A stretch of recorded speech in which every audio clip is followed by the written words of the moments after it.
আজকে মহিলাদের প্রথম মাসিক কিভাবে হয়েছে সেই গল্প টক শোতে হচ্ছে, এটা ফলাও করে প্রচার করা হচ্ছে। নারীদের হায়া লাজ লজ্জা গেছে কোথায়? কথা বলেন ঠিক কিনা?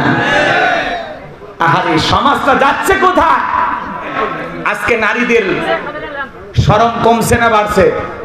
কথা কয় না ভাই, শরম কমছে না বাড়ছে?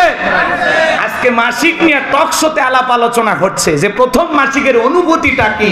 একটু চিৎকার মেনে নাউজুবিল্লাহ বলা যায় না ভাই? এটা মায়ের কাছে জানবে, এটা দাদির কাছে জানবে, নানির কাছে জানবে, যারা টক শোর মাধ্যমে, বিভিন্ন বই পুস্তকের মাধ্যমে, এনজিওর মাধ্যমে এভাবে মা বোনদের লজ্জা শরম কেড়ে নিয়ে আপনার আমার সন্তানদেরকে বেহায়া বানানোর জন্য, নির্লজ্জ অসভ্য নোংরা বানানোর জন্য নানামুখী ষড়যন্ত্র চলতেছে। কথা বলেন ঢেকেরা?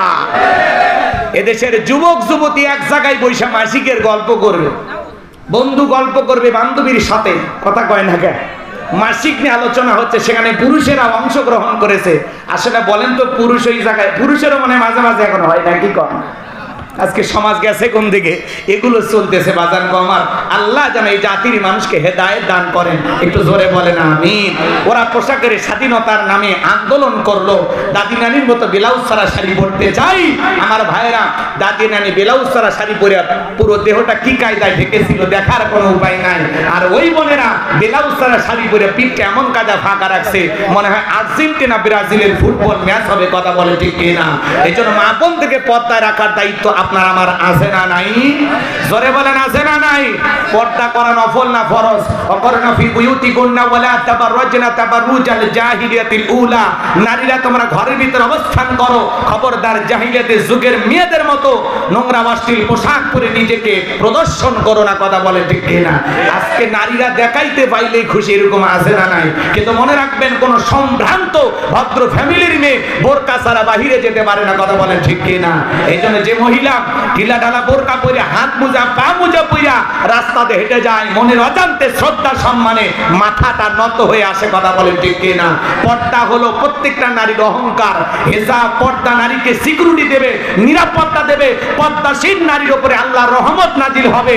যে নারী পর্দা করবে, নামাজ পড়বে, কোরআন তেলাওয়াত করবে, তার পেট থেকে নামাজি সন্তান দুনিয়াতে আসবে। কথা বলেন ঠিক কিনা? এজন্য মা বোনদেরকে পর্দায় রাখবেন তো ইনশাআল্লাহ। আল্লাহ কবুল করুন। জোরে বলুন আমিন। আরেকটু জোরে বলুন আমিন। আমি একটা পয়েন্টে কেবল আলোচনা করছিলাম। আসলে আজকে ওই যে সালাম ভাই যে কথা বলল, আব্দুল সালাম ভাই বললো না, আলোচনা শুরু হবে কিন্তু শেষ করার কোনো কায়দা থাকবে না। কথা বলে ঠিক কিনা? তাহলে এক নাম্বার গুণাবলী আল্লাহ তাআলা বলেন আল্লাযীনা হুম ফি সালাতিহিম খাশিউন।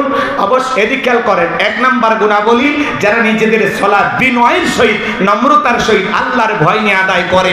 5 ওয়াক্ত সালাত আল্লাহর ঘরে গিয়ে আল্লাহর ভয় নিয়ে কারা কারা আদায় করবে? দুই হাত তুলে আল্লাহকে দেখান। আল্লাহ আমাদের সবাইকে 5 ওয়াক্ত নামাজি বানায় দেন। জোরে বলেন আমিন। একটু হাত টান টান করে তোলেন, সবাই টান টান করে তোলেন। নামাজ পড়বেন তো ইনশাআল্লাহ? আল্লাহ কবুল করেন। জোরে বলেন আমিন।